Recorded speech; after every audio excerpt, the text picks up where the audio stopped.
Good Hi, evening, witches. Welcome to week 13 of the Beginner Witch series, our final week. And tonight we are going to talk about spirit guides, specifically connecting with your spirit connecting with spirit guides, what they are, what they're not, what language they speak in, all that good stuff. We'll start in just a moment. See you in a minute.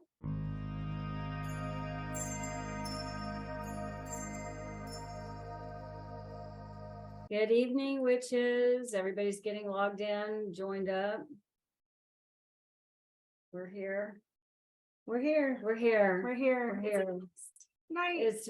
It's week 13 of the spring edition of the Beginner Witch series, the conclusion of number 3. Yes, the third time we've done this. We've done this 3 times. Yep.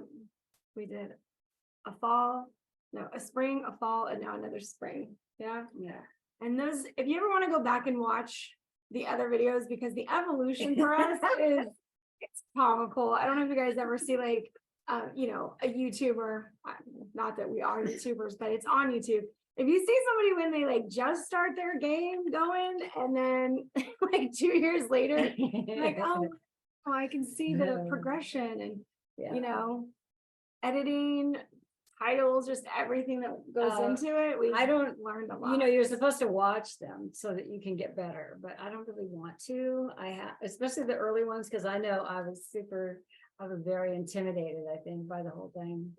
She would stay quiet a little bit, and I was much more quiet. It wasn't that bad, but she got Kat, being this newer witch starting with me, she's the one that really created this series and said, I'd like to do something that has more structure to it and like last for this amount of time.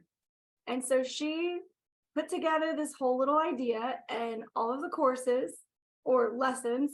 And we did that the first time. And then we had a lot of requests to do it a second time. And we revamped the whole thing. So it got much better on the second run. And now for the third time, because we got a lot of requests after the second one, we said, all right, we're going to do it one more time. And here we are. And it's like, we've learned new stuff again. Like we've done the same thing 3 times, you guys, but each time we've gotten better. Like we've learned more, not just about the topics sometimes, but about ourselves and how we relate to the materials. And I truly think that that's the essence of what witchcraft is. You start learning about something, and sometimes you'll put it down and you'll come back to it and you'll pick it back up, and it has this totally new look or feel for you. And you learn something different about it, and it helps you grow. And then again, you'll probably put it down and pick it up in a year. If that's how your guys' practice has been going, I understand. That's pretty much what I've done my whole practice. I get really into a subject and I'm like, okay, I'm bored. I need to move on to something else. Yes. So I have a confession to make. She doesn't know this, and I don't think I've ever told anyone. Online in front of everybody. I'm going to do it online in front of everybody, because my confession is that this is how I learn. So I did this series because it helped me learn, and I didn't realize that we would do it 3 times. I didn't know that, but even the first time, just putting it together. Yeah. And each time we do it, I learn more and more, and I absorb more and more. Yeah. A lot of it to do with the repetition, which is how I learn, and then also the interaction with people and just having it on my mind and all of that stuff. So having to write the lessons. Yeah. Think about the questions. Yeah, doing the lives, all of that. So anyway, it's been a great experience, and thank you all for being here. Yeah, it's really done without you guys wanting it, needing it, asking for it. I mean, showing up. And yes, we really probably know we're taking the summer off. Mostly, yeah. We're taking this for the meetup. For this meetup. Yeah. For take meetup. Take a little time. And in the meantime, I already have plans for like a whole nother thing that I want to write. A whole other lesson, like I'm breaking it up, and in my mind is work. So that's what I'm going to work on. And I'm looking forward to that. And I'm not going to tell you what it is, because it may be one of 2 things. She hasn't quite decided. It's just feel it out and see. Well, once I get to writing, so one is tarot, which is really big. And you are going to tell us. I love it. You're into it. You sound like you didn't take much. Just spill the beans. So one is tarot, which is really big. And so once I start writing it, it's like, can I condense it into something that makes sense? I'll probably know within 50 pages or so whether I'm going to be able to do it, or make the outline or whatever. Yeah. And then the other is numerology, which Jamie loves numerology. So That's my whole numerology could be really fun. So that's Numerology probably could what be we're looking at in the fall. At least that's what I'm looking at. Yeah. Jamie's working on Witch School, which Yeah. reminds me, if I put something in the chat for you guys. You know, join a forum that's on Solitary Witch Society, join the meetup group conversation, or learn about Witch School, which is what Jamie's been working on now. So, and you guys can find us on in those places while we're not holding meetups for at least 6 to 8 weeks. Our break is usually about 8 weeks long. About 8 weeks long. By that time, we're really missing you guys back. We got to get back. We need to see our friends. We get over here and We miss our witch friends. Miss the conversation. That happens for That's what sure. happens. All right, before we get started, Stephen, you had your hand up for a minute. Did you have a question? No. Okay. All right, then we're going to get started with week 13 of talking about spirit guides tonight. So spirit guides, you guys, this is connecting with our own spirit guides, and there can be many names for them. So I just want to clarify in language. When we are talking about spirit guides, we are talking about what we call a team of light, who are souls, beings, spirits, however you want to think of them, energies on the other side that are really trying to help us live our highest life path. So this is not the same as loved ones who have passed over, animals, not to say that those spirits cannot be guides for us and give us messages, because they absolutely can. It's just that we come here with a team ready to like send us all of the help that we need if we're open and asking for it. And the one true channel that you can communicate with anybody on the other side is through having real love. And there was another word I was going to go with that, but it's getting into that love emotion, because we're going to talk about vibrations with this later. So right off the bat, as they say in the beginning, I just want you to know that this language looks like signs and the feeling of love. So this is not scary stuff. This isn't like spooky stuff that happens. That's not the conversation tonight. And then it's also not as much about people who have passed over, because those are still souls on the other side that can bring you messages. It's just not the team of light that we're talking about that's trying to advance you in this life tonight. So hopefully that kind of clears up some questions that might come up later. I think the big question usually people have is what or who are our team of light or our spirit guides? We do say the phrase team of light a lot, and that's specific to an author that I heard a long time ago. And it always stuck with me because I imagine us being light beings. We're energy. So light is energy. I'm like that. Is that Lynne Jackson? No, James Van Paul said it first. Oh, James Van Paul. Yeah. Okay. So like he talked about us being light beings. And then when Lynne Jackson's book came out, yeah. Like... So team of light is what I call my spirit guides, my guides that are over there on the other side. Because it encompasses all of them. And that way I don't have to think about them as individuals. It's kind of like a team of spirit soul guides that work together to try to help me get to my place. So in other religions, angels are considered spirit guides, or guardian angels would be considered a spirit guide. These are people who are really looking out for you in that sense. So, and the word angel actually comes from a Greek word that means messenger. I'm not sure if anybody already knew that, but that's a really good way to think about angels and spirit guides in your team of light, is they are messengers, and their whole job, their whole focus is just to give you messages that help point you in a direction that is sending you on your highest life purpose, like the thing that you're here to do. So with that, one thing that I like to tell people is that if you don't get a new team every time, usually it's spirits or souls that have been with you through many lifetimes. Like they understand what you're trying to work on and what you're trying to go through. So this is why we have the feeling of connectedness. Like I know that there's something else out there, because we are still emotionally connected to them. Like it's hard to separate that selves, because it is a love feeling that exists throughout the universe, the universal language of love, right? It doesn't have to be in English, Spanish, or Japanese. It is a feeling, and we communicate through signs and feelings, thoughts. So thoughts within or signs within your thoughts, the vibration of a feeling. Why, or really what it is like, if we have lots of different guides, why do we have so many? Why is it not just like one person trying to direct everything? And we have spirit guides for a lesson, a whole lifetime, or just one specific reason. Like if you do get off your path and you do something that you didn't really plan necessarily to do, another guide might step in and be like, okay, let's wrangle this situation back in. Let's get them back on track. Let's have helpers. So even while they're over there trying to help you, if something happens in your life that's so big, other spirit guides might step in for that one specific thing. So as you work on connecting with them, if you want to do that, you may find new ones pop in and pop out. And that's just what I've read and heard. That's what I've learned through my teachers. I've not connected with my spirit guides like that. Like, I don't look for names, and I'm not like trying to figure out who they are. And some people really, really want to, and that's amazing if that's what works for you. But I haven't. So that's why I say that's just through theory and talking and learning from other people. Sometimes it's not as important to know the name as to know like the reason why they're there and what they're there, what they're helping you with, what they're there to guide you through. Yeah. So instead of getting, I've got that OCD thing too, but instead of fixating on what's your name, you know, because I'm reading a book right now. Actually, I'm listening to a book called Journey of Souls, and it's about souls on the other side and what their experiences is in the spirit realm. Right. It's really interesting.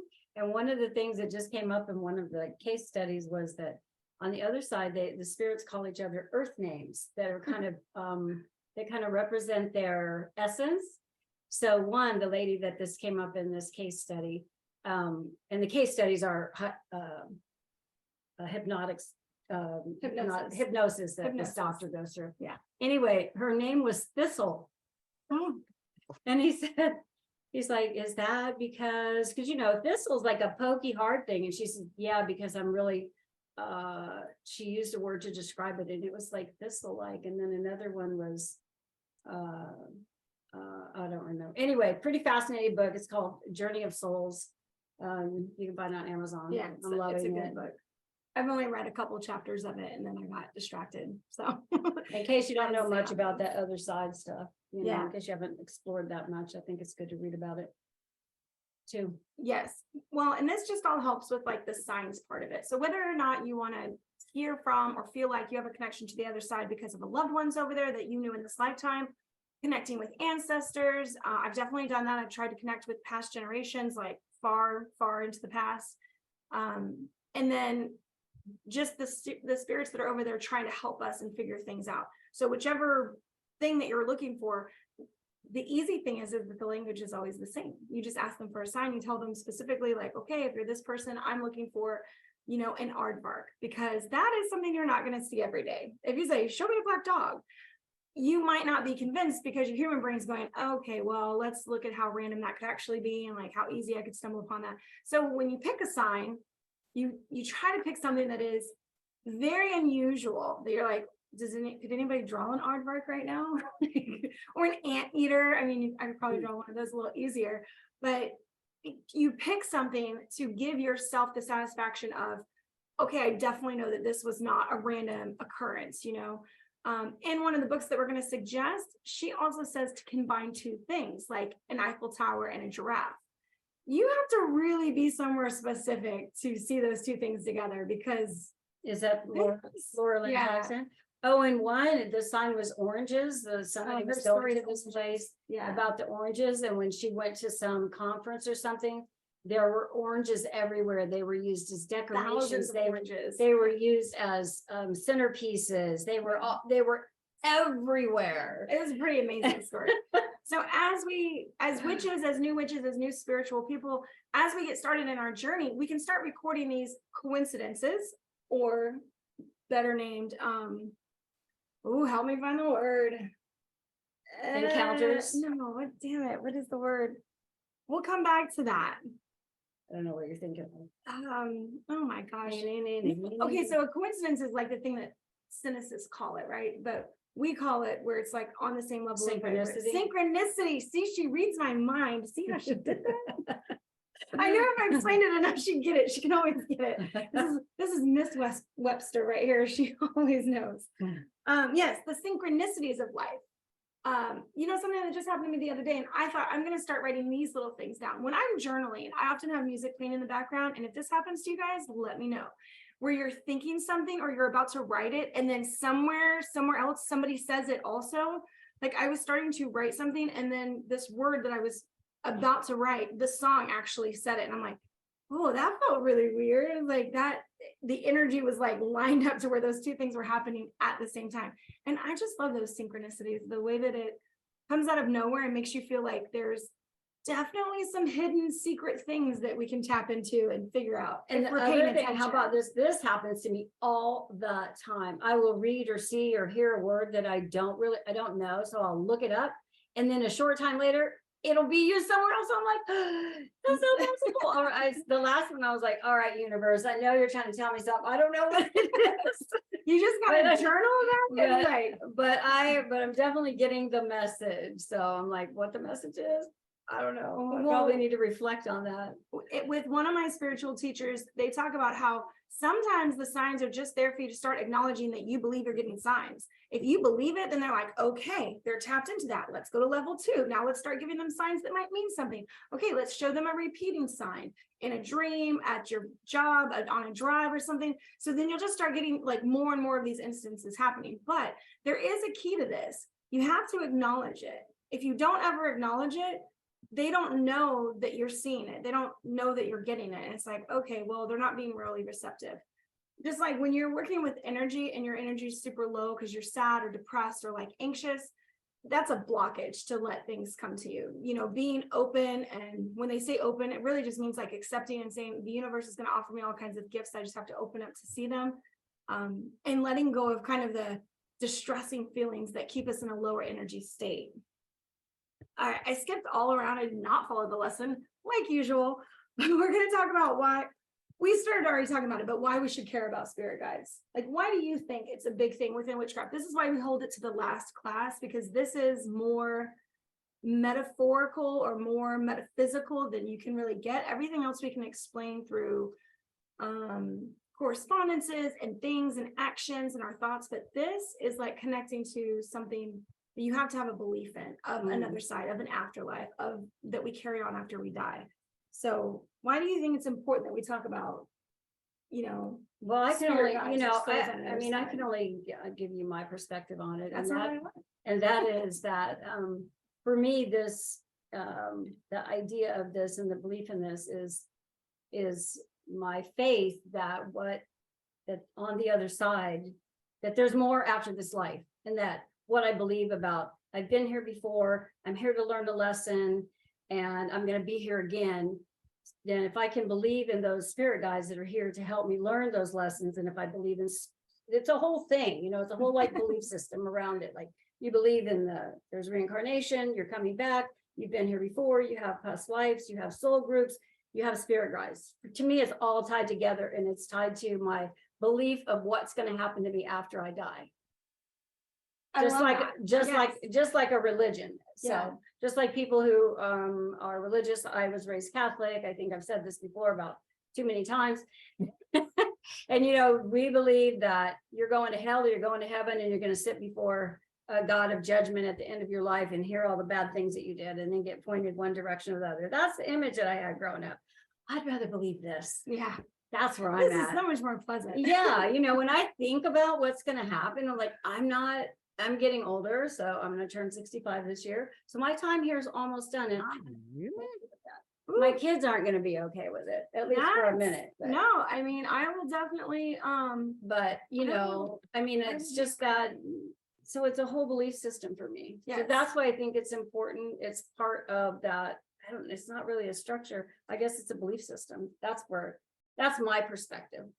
For me, I think that it helps me find purpose in life when, if you're a sensitive soul, like I'm extremely sensitive to all of the things that are wrong in the world. Like, I'm too attuned to that. And if I let that overcome me, I would have committed suicide a long time ago. It was something that was really hard when I was younger. I didn't see the world as this like purposeful, happy place. It was like everything just keeps going wrong.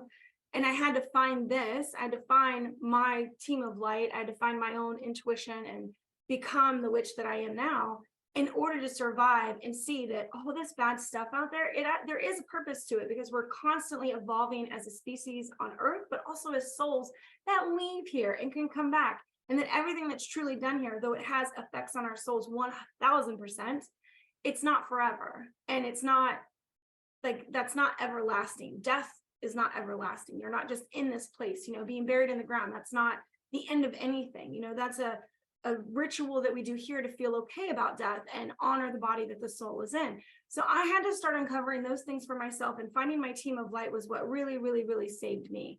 Because at 17 years old, I was seriously contemplating, like, I don't know why people want to be, I don't know why we're doing this. Like, what is the point? We go through all this stuff and then we have a harder adult life and then we die. Like, what is the effing point? My kid is at that place right now. Also, he's 17, and it has been a struggle to watch him struggle, because he grew up with me in my practice, and like then he just dismissed it for the last 4 years. So even getting him back to understanding stuff. And do you guys know what he's hooked on right now?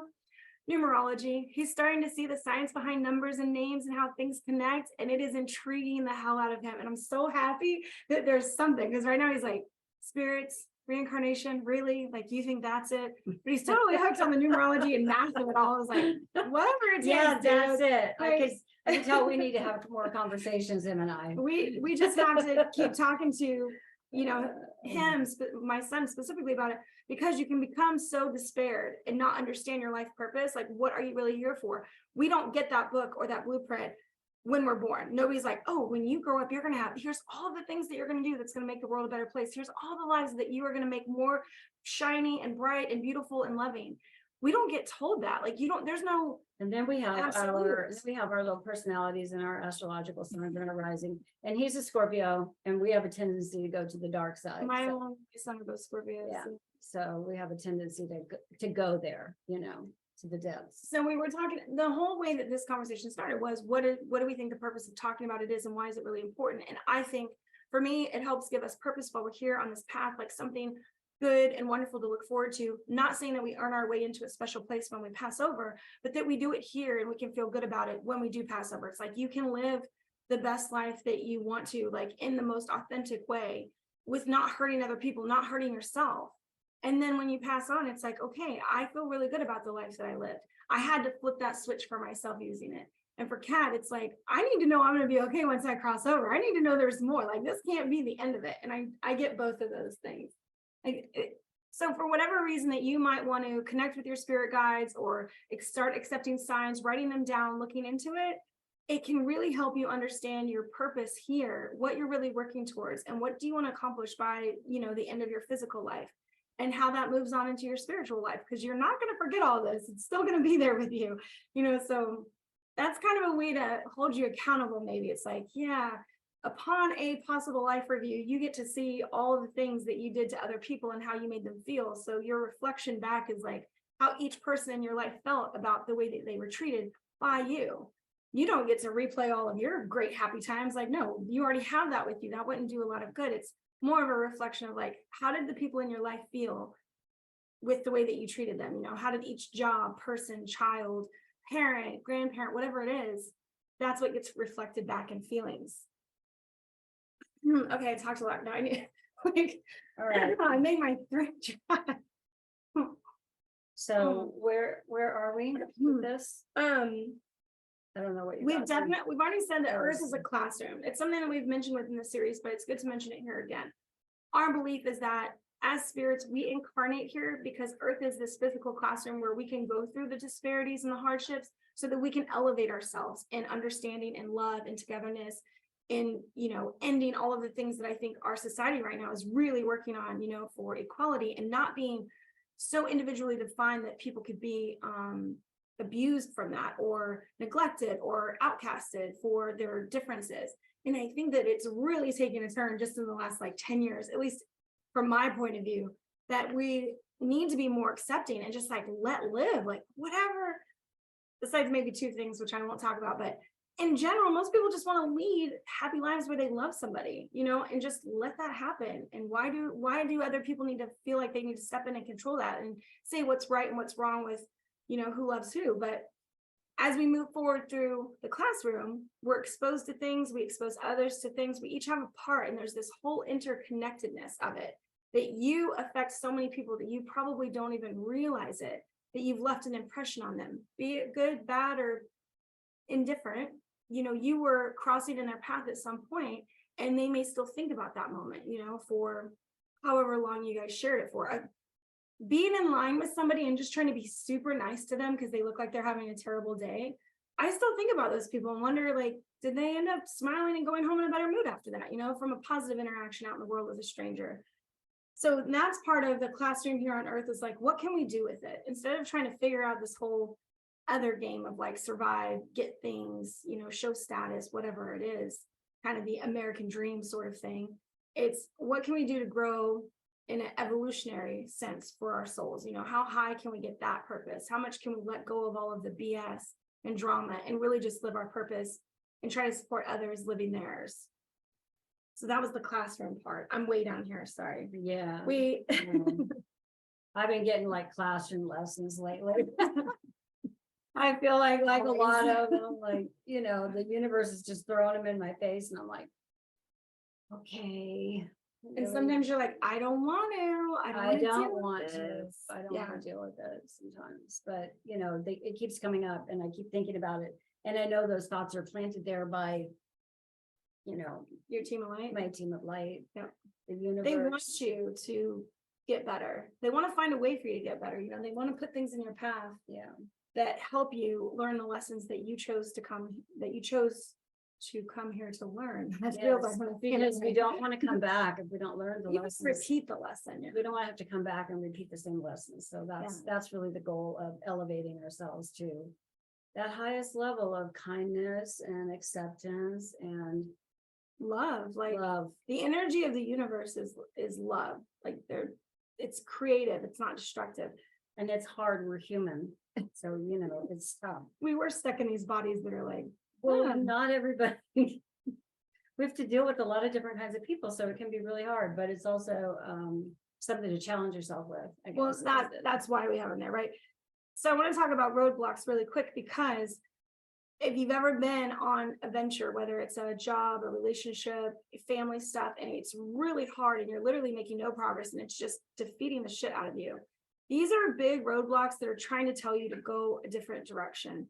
I just tell people to pay attention to it. Whatever a roadblock looks like for you, it does. Like everybody's roadblocks can look different. Everybody's hard times and what they feel is really hard looks different. But take that, and this is where we always talk about journaling. Really reflect on that situation and what it's giving you or what it's not giving you and why you want it to work out. I've worked with many people who want to solve family issues, and Kat and I weren't around each other for almost 20 years, and I didn't try to solve that issue at all. I was just like, whatever, I'm grown and she's grown and we just have our own lives now. But when we came back together, all kinds of little stuff came up, and it was like, oh no, I didn't realize we had work we had to still do. Like I thought we were best friends, but there's just still things after time that you're working through as family groups. But I've met other families, it's like, there is no working through that. Somebody has done enough damage that I hate to put the responsibility on somebody and say, like, you need to fix that because it's family. No, you don't. You can walk away. You don't have to. If it is breaking your spirit, if it is making you feel like you are trapped, that you can't move, that you're in cement, like, let it go and move on. Find a happier place to be. You can always revisit it later, possibly. But I will say, always give your closure. Like, be true to yourself, give your closure statement, not in a way that is trying to hurt somebody else, but you're speaking your most authentic voice of like, here's why I'm leaving. I don't want anything to do with you anymore because it's really unhealthy and I have to pull myself away. And you make it about yourself. You don't say, you did this, you did this, you did this. You just let it go. You own it for yourself. And you're like, I'm walking away from here because this is not the room that I want to be in anymore. It's too toxic. So allowing yourself to let go of the big blocks, even if it is with family, even if it is with somebody that you had a child with, even if it's your child, okay, or your parent, like those relationships can become so bad because that other person isn't on their path. And when you're ready to be on yours, you don't always have to give in to them just because you're trying to reach that higher path for yourself. You do not have to allow people to, hurt, abuse, misuse you. You can walk away. And that doesn't mean that you're not growing. Yeah. You can have boundaries. It just, some people have said like, well, I'm supposed to do this because I want to, if I fix all these relationships, that means I'm my highest self. And I'm like, I don't know that that's necessarily true. I think it gives people an opportunity to continue to hurt you when they're not healed. You got to walk away. And sometimes you can be the example and be the healed one. And that way your soul is growing and your spirit guides are going to lead you to the things that are going to help you heal. We had a part in this that's always funny. It's like, you're here right now because your spirit guides, brought you to this place, brought you to this group. Like you're supposed to hear a message from this. And I would say that every single meetup if it didn't sound so cliche. But it's true that the things that you choose to do and be led into, that there's usually a message of some kind there for you, a small learning, a tidbit of things that, puts together another synchronicity of like, okay, I'm hearing the same thing over and over again. This must be what I think it is. I'm having lots of things reinforce that. I don't know where I was going exactly with that one, but being called into things because your team of light keeps putting it in front of you and dangling words, situations, people, take So your the chance. things we call coincidences or synchronicity or deja vu, Ooh, deja vu. those are actually messages from your team of light, your spirit guides, the universe, however you want to think of it.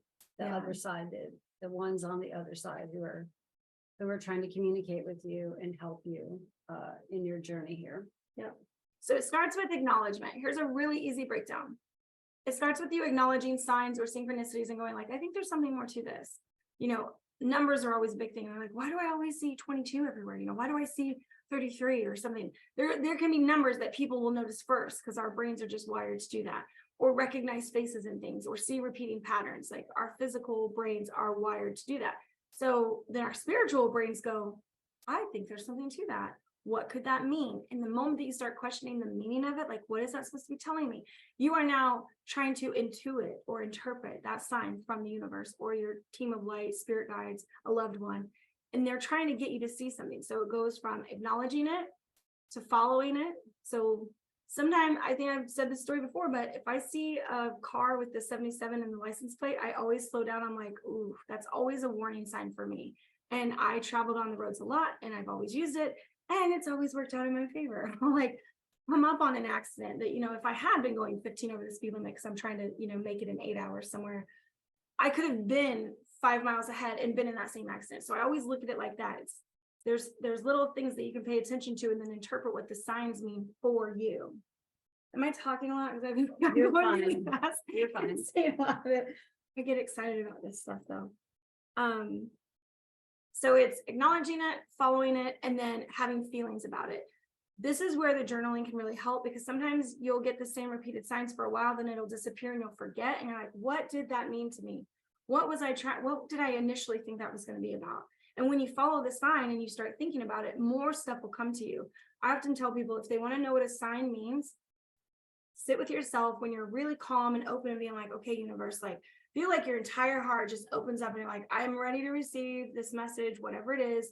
And you try to sit with as blank of a mind as you can, so that a word, a picture, an image, something can come into your head that sparks that, like, oh, it just connected. Oh, maybe that's what it is. And then you follow that again. So it's, acknowledge it, follow it, and then like meditate on it, journal about it, ask for another like sign about it, like, okay, well, what does this mean if I'm not sure?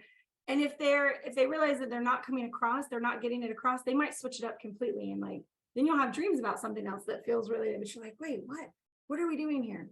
The more you think about it, the more that they're going to continue to give you signs, because they realize that you are tapped in, tuned in, and listening.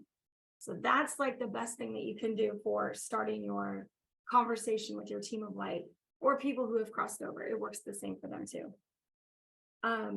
When you're sad, angry, remember that those vibrations being really low do not allow messages to come in.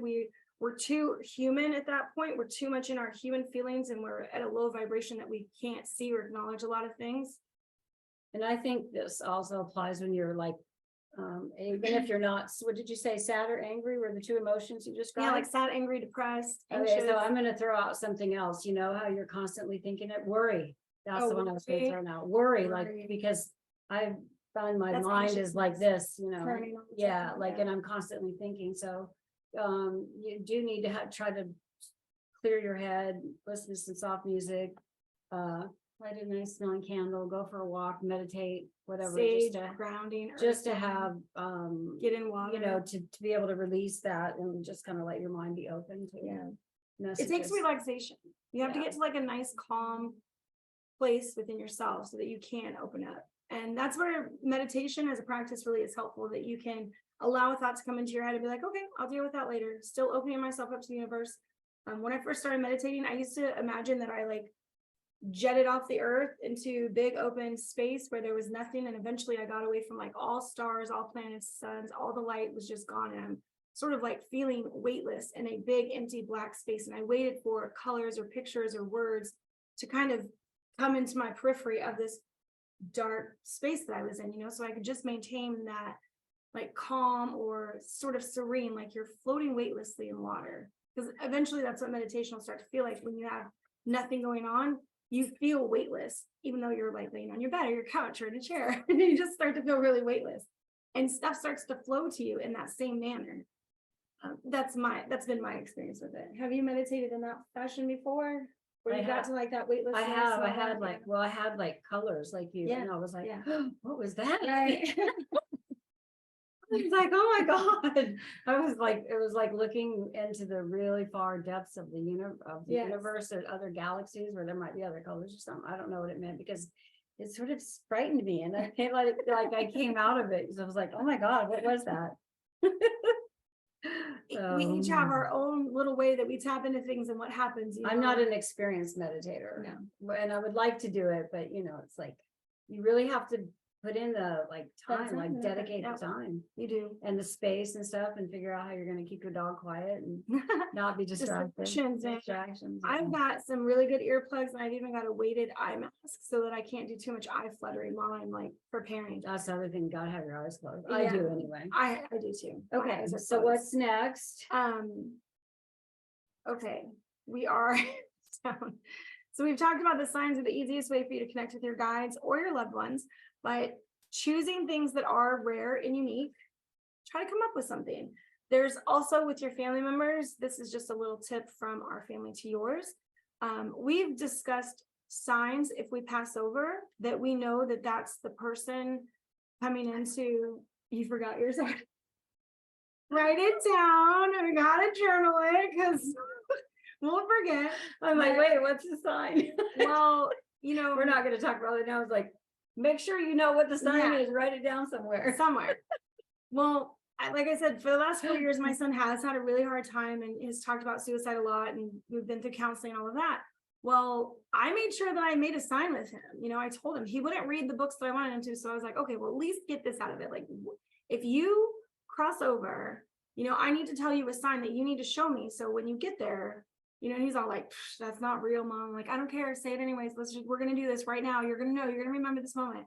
And so for me, he picked for me a blue flamingo, which I thought was really cool because we live in Florida and there are flamingos everywhere, but you don't really see blue flamingos.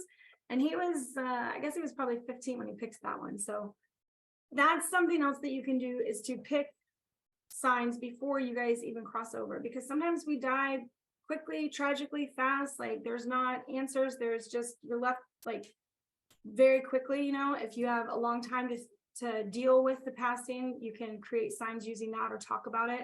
That's what happened with my dad. I had about 8 weeks with him as he was, he had cancer and was preparing for his end of life. We talked about death a lot and being on the other side. And, he asked me like, what do I expect and what should I do? And I was like, just go with it. Like, don't be afraid. That's all you gotta do is show up and don't be afraid. And we talked about signs and stuff, but he was using morphine. So there was a lot of weird stuff. Like he told me one time dog hair and a brush, and I'm like, I don't really know that that's quite a sign. I'm not really sure what to do with that information. But everybody in my family has dogs besides me. So maybe it's like when I'm around the dogs, there's just that special bond still. So doing it before people pass is okay also. It kind of helps with the death process sometimes as well. Remember that each person's language with their team of light is usually different. There are some really common signs like cardinals for people who've crossed over, butterflies, lots of things in the natural world that we consider just signs. It doesn't always have to have a big meaning, but it could be like, oh, it feels like a little kiss from the universe when you're like, I saw like 3 butterflies, all over me for 10 minutes outside. And that feels like a really magical moment. To me, that's the universe or your team of light just trying to send you something super uplifting and wonderful and making you feel connected and like in tune with your purpose even.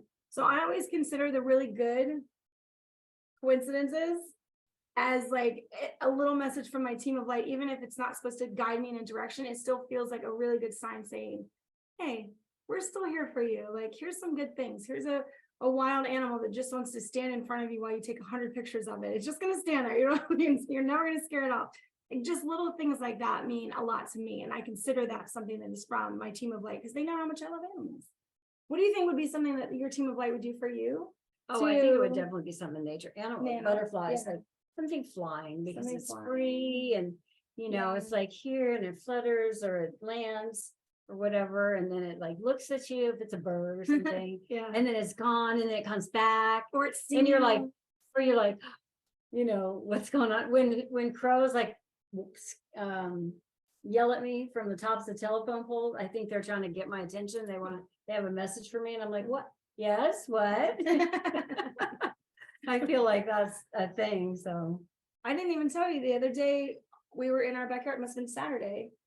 I'm outside with Mickey. Mickey is my cat. And we're just going through the yard, like looking at stuff that needs to be, you know, weeded, fixed, whatever, more mulch here, what. And all of a sudden he stands up and he looks really seriously. And I was like, what do you see? I turn around and I am like 5 feet from a bobcat and it's just staring at us. And the bobcats here in my area, at least, are not aggressive. Like I'm not afraid of it, but it was so cool to just be that close outside. Oh, and they don't attack my cats either, just in case anybody was worried. No.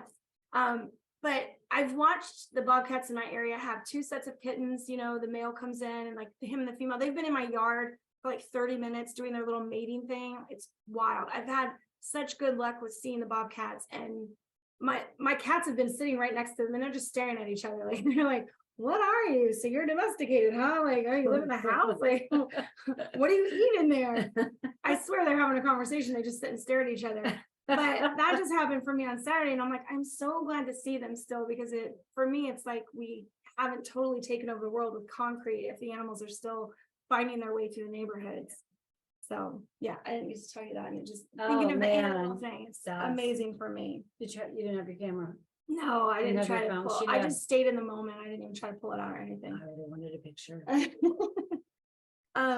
Okay, so that's what signs. That's really it for the gist of it. Like this is a big open world for you guys to explore, think about, look for stuff, design your own language with your team of light. You can tell them that you want to see stuff. You can, you know, say, hey, every night at 9 o'clock, I'm going to be sitting down trying to receive a message from you, and I'm just going to write down what comes to me. You can make appointments with them like that so that they know you're going to dedicate time to learning how to communicate with them better, learning what signs mean something. You know, all of that is totally possible, even though it seems really odd that you can just like order up something from the universe. Like, okay, tonight I'm going to have, you know, 3 signs about love. Like, what are the 3 signs going to look like? And that'll lead you closer to your highest life path or purpose, and just put you, you know, at ease, knowing that you're not alone. We're not alone here. Like, and we're so loved by other people or other spirits on the other side that want to see us do well and live the life that we want. The next part of this is really about resources and knowing that you can find messages for yourself in all kinds of works. Like right now we're here, and I believe that that's part of our spirit guides are like, hey, let's throw all these people in here and make sure that they hear something. But you can listen to other podcasts, movies, books that you read, music. When we are listening to music, you guys, we are totally vibing with energies of the universe. So TV shows, actually having animals, you know, I don't know if anybody knows this, but a cat's purr actually reduces stress. It brings down your body's stress vibrations into a calm state. So if you have a cat, make sure you pet your cat and make it purr. It'll keep you calm, stress-free. And having interactions with other people who are spiritual, having those conversations and making the connections with other people who are, you know, I don't want to say enlightened, but awake. That's like the best way, you know, that they're on their path searching to do their thing. Like I just consider that more awake, aware, you know. So I said so. Did you hear? I did. Thank you so much for joining us tonight for the last meeting, the last one, week 13 of the Beginner Witch series, where we talked about spirit guides, how to connect with them, signs, life paths and purposes, and a bunch of other good stuff. We'll see you again soon.